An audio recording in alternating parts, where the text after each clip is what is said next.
to the Influencers Journey show. Our topic today is why we are meaning-making machines.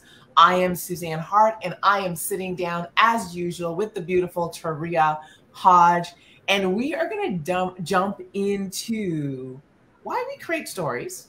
Something happens, and we create a story. We write a story. And what's really interesting is, why do we relate to it as real? So we're going to start off with what stories that you have been telling yourself. What are the stories that you've been telling yourself? I have so many. Yes. So many. And this was the interesting thing. Now I'm a graduate of Landmark Education. It's a training, and if you're a person who's done Landmark, you'll hear it all over my language. I know, because we can identify each other by how we speak and who we be. And I remember in that program when they said that we were meaning-making machines. I was blown away. And they really talk through, Taria, how when something happens, we create a story. Now, what is really interesting about this, if you really want to begin to unpack it, there are facts, which aren't usually all that exciting. And then there's the meaning we put to those facts, which is the story we create, right? Now, what is interesting about that is that we don't know it's a story. Think about that for a moment. Yeah. We don't know it's a story. It's our perception, looking through the lens of all our history, all our experiences, all our beliefs, what we think about ourselves, what we think other people think about ourselves. So we're looking through that at that event from that perspective, and we are writing a story called our opinion, and then we're living from that place. So, you know, if you've been listening to our show for a while, you know that I got embarrassed in front of the classroom when I was very young. Because of my very Trini accent when I first came to Canada. And I decided that I was never going to speak again. Never going to speak again in front of a room, in front of a crowd. I know I speak to a lot of people now, but it was a lot of unpacking that little story. That story ran my life for 30 some years. I cannot tell you how many opportunities I missed. I have a story that runs me all the time, is that I am alone. Right? I'm alone. Poor me. No one wants to help me. No one wants to take care of me. I'm alone. Now, the good side of that story is I'm fiercely independent and I will get stuff done. The bad side of that story is that I'm fiercely independent and I don't ask for help. And it reinforces my belief that I am alone. So I could go on and on and on. Now, some stories are really useful, and then other stories are not so much. So I have a story that I'm an athlete. I am an elite athlete. Now, some people may say not so much. Some people would say absolutely. Don't matter. It serves me. I hang out with athletes. I do athlete things. I treat my body like an athlete. Hence, I've been in shape pretty well my whole life. Now, the reason that is because the story that lives in my head, the picture I paint to go with that story, is that I am an athlete. Now, someone would say, is that true? I'll say, who cares? It works. Now, this is the thing. What story are you telling yourself? And is that story working for you is the first question. What's your thought on this? You know, it's so interesting. And we've been in these conversations, you know, quite a few times. And it's always to catch yourself really and truly off the story, because there always is a story that's running in the background. And so as I was preparing for this, one of the stories that I recalled, and it's a big one that's, you know, still kind of running me, is one of my mentors. One time we were having a conversation and he said to me, Taria, you know you're enough. I got so upset, so offended. And I'm like, what do you mean I'm enough? You don't have to tell me I'm enough. Of course I'm enough. And, you know, we got the head bob and the finger thing going on, like, and it stayed with me, for years. It stayed with me. Just the, like, who does he think he is? Like, how Mhm. dare he say something like that to me? Until a few years later, when I had another mentor, and surprisingly, that mentor said the same thing to me. Ooh, pattern. Yes, and so I had to take a look at it a little bit different. So I began to question, what is it that's showing up in my behavior, my thought pattern, that says to other people that I walk through the world not enough, or feeling not enough. Mm-hmm. And then as I started to do the work, I'm telling you, this storytelling business is like therapy. I'm telling you. When I started to unpack it, it was that people pleasing. So how many of our super achievers out there could identify with the people pleasing? Yeah. And you overextend yourself. You try to be all things, to everyone at the same time. You put a whole bunch of stuff on your plate. And so one of the things that and then in addition to that, the imposter syndrome shows up. And so even though you are doing all the things that you should be doing, you're doing them right, you still feel like you're not worthy, you're not enough, like, you don't deserve it. All of Mhm. these things show up in our actions, and they show up in our behavior. And so part of my journey is being able to unpack, what that looks like. And Suzanne, the crazy thing about it, I disguised it as serving. Mm-hmm. But that's what serving was supposed to look like, being all things to everybody, being on the overextended spectrum. And what I've come to understand, right, is that serving, doesn't equal servitude. So there's a Such a way, great, that you serve. such a great distinction. And so one of the things that you said is that, we walk around with these stories, and I think a big part of it is figuring out where they come from Mhm. and how they impact us. So the next thing we want to talk about is the events or the situations that created the story. But before I go there, you said it's, the storytelling things like therapy. Yes. And in our programs, we have this thing called Earn the Right, ETR. Mhm. And really, because this storytelling thing feels like therapy when people are learning it and deconstructing and reconstructing their stories, is that it does actually feel like like therapy, because part of the thing that you're required to choose is what's the story that best represents your brand, whatever you want to teach, why you teach what you teach. And people might say there's no story. Trust me, there's always a story. There's always a story. We learn that there's always a story.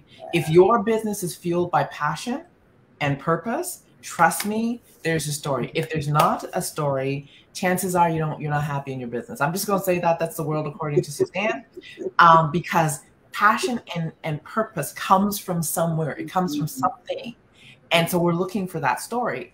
And then, so people, as they find their story, the work is finding their story. Then the work is asking what created the story. What's the impact of that story on your life? And then what's next? And so for people as they go through that, we have had turmoil, tears, breakthroughs, oh my gosh, healings, all sorts of different things as people come through on the other side.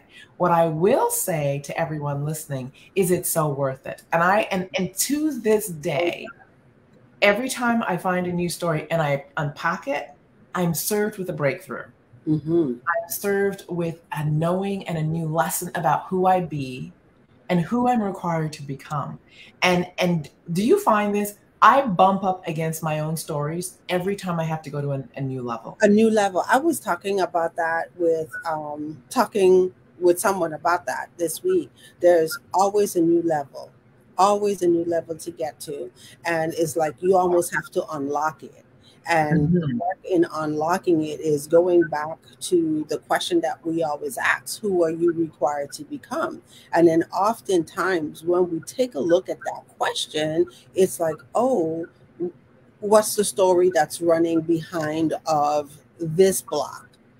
And once you unpack that story, then you'll see, oh, okay, now I have the tools to go to the next level. And then Mhm. there's always another level to be unlocked. So it's a continuous journey. There's always stories. I find myself going back and taking a look at things that, you know, didn't really give much thought to it when Yeah. it happened or it occurred. I think we could all remember like the big things, but sometimes it's just those little things that kind of stay with us and they get tucked away into our subconscious Mhm. until something triggers or until the time has come for you to take a look at that and then unpack it. Mhm. Mhm. It's interesting because um, I used to say to people that I've been an athlete all my life. I've always identified as an athlete. Mhm. And it wasn't until I started unpacking stories and a story that I actually realized where that identity was born and why Mm. it became so important. So when we moved to Canada, I was bullied because I was different, of course, young black girl living in an all white community. So I was Mm. bullied, beat up, things thrown at me, name called, you name it. It wasn't a pleasant experience. And I used to be afraid of going to school, and I Mm. used to cower and hide out, really. And I remember for 1 year, I spent my lunchtime hanging onto the lunch monitor's hand. Isn't that fun? Oh, Like wow. just holding her hand all lunch money. She was my best friend because I was safe as long as I was with her. Hmm. And then one day, I think it was grade 2 or 3, um, class, and we were doing track and field. Mm. And little Suzanne stepped on the track and unknowingly to her had speed like lightning according to the rest of the class because I beat all the girls and all the All boys. the boys. And on that day, bullying stopped. Mm. And so that identity for me became so much more than I was good at sports. It represented acceptance, it represented access, it represented so many different things. And it taught me so much about our capacity when we're able to do stuff, how it opens doors and unlocks things. Mm. And so when I started to unpack it, it wasn't just being good at sports. It was sports saved me in my mind and gave me a place and space in a society where I didn't belong. And so once I what and then I outgrew that identity and I wanted to be known for my brains, and that's a whole other story. Um and that became another breakthrough because I had to really go back because the conversation that was running me was that I was not very smart because of the event that happened in grade 1. And I had to break through that. And so it's really interesting when we start looking at stories. What's the big event for you that runs in the background? You know, interestingly enough, I sat here and I was like, I really don't know what it is. And I think we're having a breakthrough moment on the show today. So for me, what it was in schooling, and it's so interesting that there's similarities like with the bullying. And Mhm, this is why that topic is such an important topic because people really don't understand the impact that it has and how long it stays. So for mhm, me, when I was younger in school, I got teased all the time about my appearance, my dark skin color. Dark skin wasn't a thing back then. Light skin was in, dark skin was out. I had to yeah, wait until dark skin came back in. So this dark skin, and then I was a skinny kid. Like 100-year wait. Right, right. And then I was a skinny kid. And then to top it all off, I wore these thick glasses and had such a hard time trying to fit in with others. So academics became my thing, right? And so I excelled in school. I graduated um, not vice president of the senior class, all of that stuff. And it's so interesting as I'm sitting here and I'm listening to you talk. My event that created the story, that was one event, but I think the big event didn't happen until I was in college. So you see, all up through that time, I succeeded at everything I put my hand on. And I became that person in the family that everyone looked at and said, you know, she's going to be the doctor. She's going to be the lawyer. And I remember enrolling in college, and my thought was I was going to have a double major. I was going to be an MD and a lawyer at the same time. Oh, go, girl. Oh, yeah, that was it, because I was going to do it until I had my son, my third year in college, and stopped going to school. And it was just like, oh, you know, the first experience of what I termed as failure.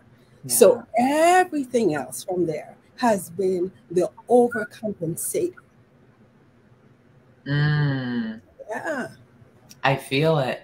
Now, I want to just highlight, and thank you so much for sharing and just being so vulnerable. And if you, and these are the moments we have in the green room, by the way.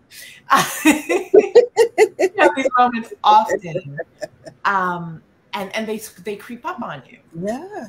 However, I want people to be present as we talk through this.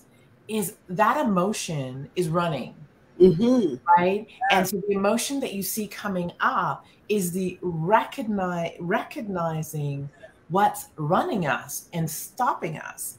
And I know for me, you know, once I stepped into the athlete identity, it was safe.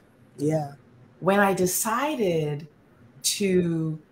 I didn't want to own, that was not the only identity I wanted to own. It was a fight to break through, because I had to get past my own, I'm not smart enough. Because remember, when I got embarrassed as a little girl, I decided I'm not very smart. I'm not good at school. Right. And I would never raise my hand, because why would I? I don't have the right answer. And so in the background that's the conversation that's running all the time while I'm trying to forge more. Now, this is the breakthrough piece that I want, that why we're really having this conversation, is you and I might be running in the direction of a new goal. Yet we have this conversation running us in the background that's like an anchor in our past. And it's stuck in the ground, anchored. Yeah. So think of a boat and you're trying to move it forward, but you got your anchor stuck doing its job. Yeah. Think of the work on that motor to move it. Oh yeah.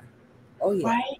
And that's what our stories are like, is we're running this way and this story is dragging us backwards and we can't figure out why we aren't getting forward. So for me, it was, oh my goodness, choosing to rewrite that story and trusting the new version, the new chapter. Yeah. And stepping into it scared to death of being found out. And I'm just going to put it out there. Yeah. You know, it's so good, and it's so interesting, because that's the question that I started to ask myself, right? Like, what is it that's blocking from the next level? And I promise you, you know, I've heard people talk about mindset, and I had my own definition of what I thought mindset was. But one of the common themes that I've always heard is that you're probably the person who's standing in your way. Like nothing is blocking you, from standing in your way. And sometimes you hear that and you tend to go to the things that you could see on Mhm. the surface. But it isn't until like you really start to do this work, then you realize that there's so many things that are underneath. And if you're not careful, or if you don't give attention to them, then we remain like in these stuck patterns of not being able to move forward. Now, the thought that came to my mind when you talk about the boat with the anchor, I didn't really think about the engine just revving and not going anywhere. My my picture in my mind was, just imagine you're in a boat, cigarette boat, Yetta, you're out there watching, and you take off with the speed, because that's what we have the tendency to do, right? We're so excited and we're ready to go, and we take off like this. But because we have the anchor, it's almost like the boat flips up and pulls back, and then you're further back from where you started, Yeah. or you're even upside down, which is more work to get right side up and And to some people never get right side up. yeah. Right? Right. Yeah. Yeah. It is so interesting. And it's not until you begin to have the courage to rewrite the story. Now, so I'm going to do a disclaimer. I'm not a psychoanalyst. I'm a mentor, and I'm a mentor for a particular reason. I do have a psych background, and I do have a family counseling background, and I believe in muddying the waters. So let's just put it out there. I'm gonna get in and do the work. And part of the reason is a lot of us spend time trying to figure out our past, like unpack it. Whose fault is it? Look at mom, look at dad, look at.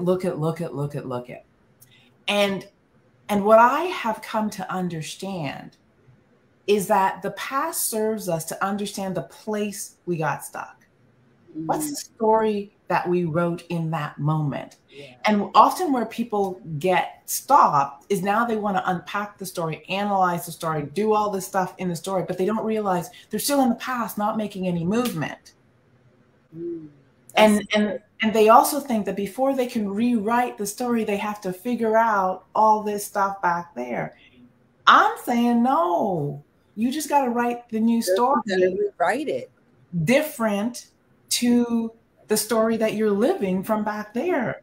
So when I decided that I wanted to become a speaker after being silent for over 30 years, I would do one-on-ones. I would talk. And you know what was interesting?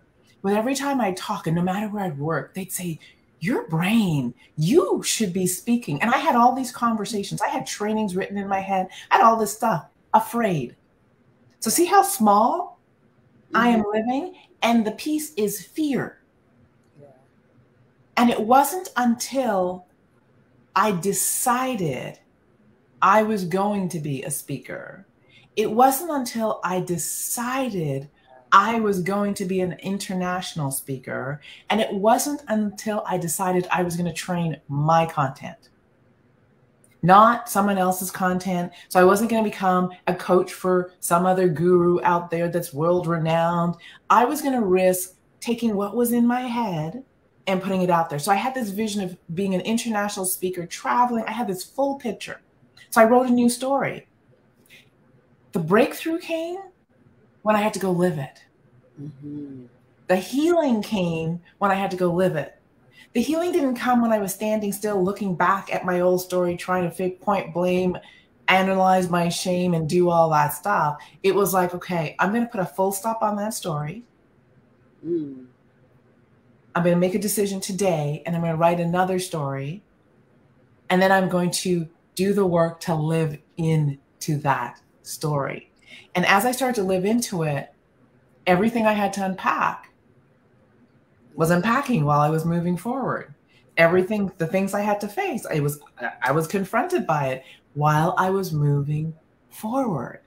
And that's one, the beauty of storytelling. And two, it's the beauty of doing the work in the story because it's freeing.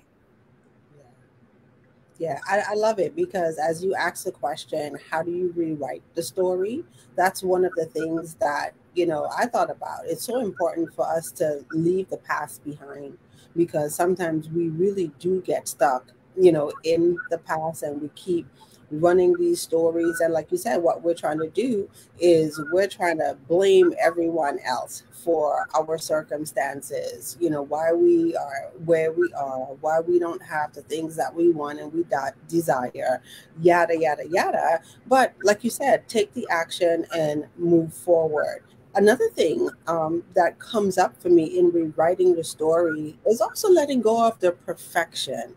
And I think that that's a huge one, especially for me because I'm talking about myself, I'm not going to talk about anybody else. We always have the picture of how we think something is going to look or how we're going to show up in certain spaces.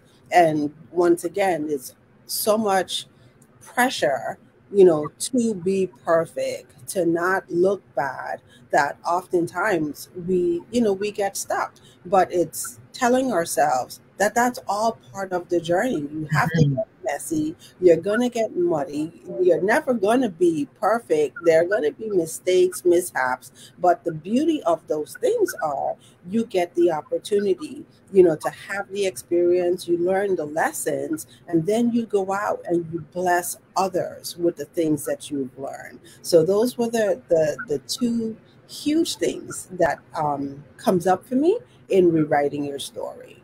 And what's really cool about that is when you how you are committed to rewriting your story. I say it all the time, is that you give up blaming and shaming. Mm-hmm. And shaming is the seed where perfection lives, because perfection is the mask to hide intense shame. When I'm really ashamed of something, I do anything I can to not let people see that. I show up in all my perfection, with all my facades, with all my guards up, so that people can't see where I'm afraid. Yeah. And blame is just, I'm gonna deflect and make it everyone else's fault, so I don't have to look at me. What's interesting about that is when you start rewriting your story, if you're carrying shame and blame with you, you'll never look for the lessons, because you'll always look for the shame and the blame, because it's the pattern. Yeah. When you really are committed to writing a big, bold story, what's going to happen is you're not going to look for who to blame. And I know, because that's my default. When something happens, my default, I'm going to be totally transparent, is who can I blame? Whose fault is it? Because it can't be mine. That's just too painful. That's just too vulnerable. And when I catch myself, that's the default. Now, I don't beat myself up. I catch it and I see it. And I go, that's the default that has kept me feeling safe, not actually safe, but feeling safe in the past. But it's also the default that has kept me from growing and becoming who I believe I'm destined to be. So when I see it, I'm like, oh, that's funny. Good choosing. And everybody knows I talk to myself. Oh, that's funny. Good job. But we're not going to do that today. And then I say, okay, there's a gift, a lesson, right? Something to stretch me, something to grow. And I'm going to stand here and figure it out and learn it.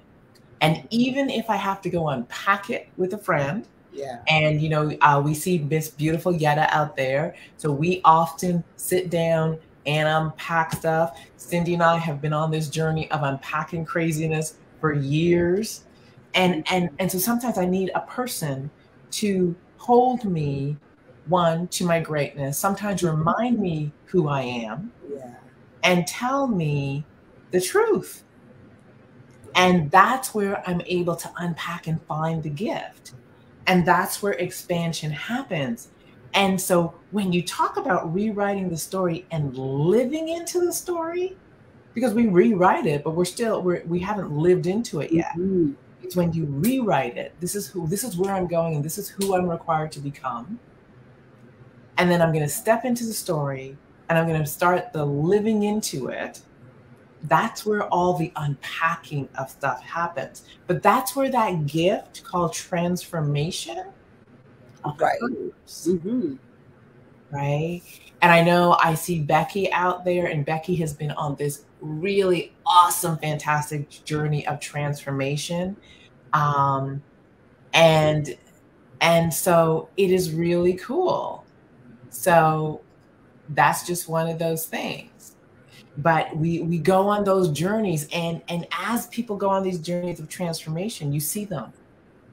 They become, they shift, they change, their swagger changes, their confidence changes, because they're becoming whole and complete. Awesome. And I see that Betty Speaks is out there, and Betty say, "You two look like sisters." That's the sister from another mother. Thank you, Betty. And thank you, Dr. Deborah, for joining us this morning. Dr. Deborah is new to our Super Achievers Network. And she says, yes, sometimes if we are not careful, we can get stuck in analyzing everything surrounding our story. Yeah, and it's so true. So thank you so much. Well said, Dr. Deborah. Well said. Mm-hmm. So, this is one of my favorite topics. I think it's so powerful. I also think that we don't have enough of these conversations as entrepreneurs, as professionals, as people who are up. I mean, we're super achievers. Everyone's here because they're super achievers. They're up to big things. And when you're up to big things, you're constantly facing yourself. Right. Because whenever you push the boundaries of who you know yourself to be, you're actually meeting the edge of the story that's been guiding you for a while. And now you've got to expand it. And every time you expand it, transformation is going to happen. And transformations are big and bold. And other times they're these tiny things, but they add up. And that's the fun part of it. So if you're a super achiever and you're not having this conversation, you got to get into this conversation for sure. Yeah, for sure. And you saying that just reminded me of, one of the things that I started to look at. Like sometimes people say the journey is lonely as an entrepreneur, but it doesn't have to be. It doesn't have to be lonely. And as a matter of fact, if you, journeying by yourself, then something probably isn't right. So this is just my way of just getting the plug in that we have a whole network where we have conversations like these and we unpack. Because like I said, when you're up to big things, these are the things oftentimes that we are confronted with and we're required, to move the needle on so we could take on the vision that we have for ourselves. It was interesting. One of the comments I got when I spoke yesterday, and it was the most fascinating comment. Someone put in the comments section, "I almost didn't attend your workshop because when I went to your website, you said you were doing mindset." And she said, "Oh, this is gonna be a fluffy workshop." I thought to myself, "Girl, you haven't spent much time with me." But it was really interesting, because that's what we often think mindset is. Yes. And I will say to everybody listening that one of the reasons our program exists is because of the isolation that exists. And there is something about entrepreneurship and being professional that we're out there putting our best face on. However, everybody needs a place to go where they can take that face off and go, "Girl, I am so confused right now. I have no idea if I'm coming or going. I am so stuck. I am so frustrated. I am so whatever." And so our programs are designed to create the safe space so that you can take the mask off and do the work so you can go back out there stronger, bolder, and ready to serve. And then it takes some of that isolation away because you turn around and you realize, oh, we all having the same Yeah, conversation. and that's the crazy thing about it, right? We have a tendency to keep it all inside because we think we're the only ones that are going through it. But it's when you get in community, you have the conversations and you realize, child, please, everybody going through the same thing.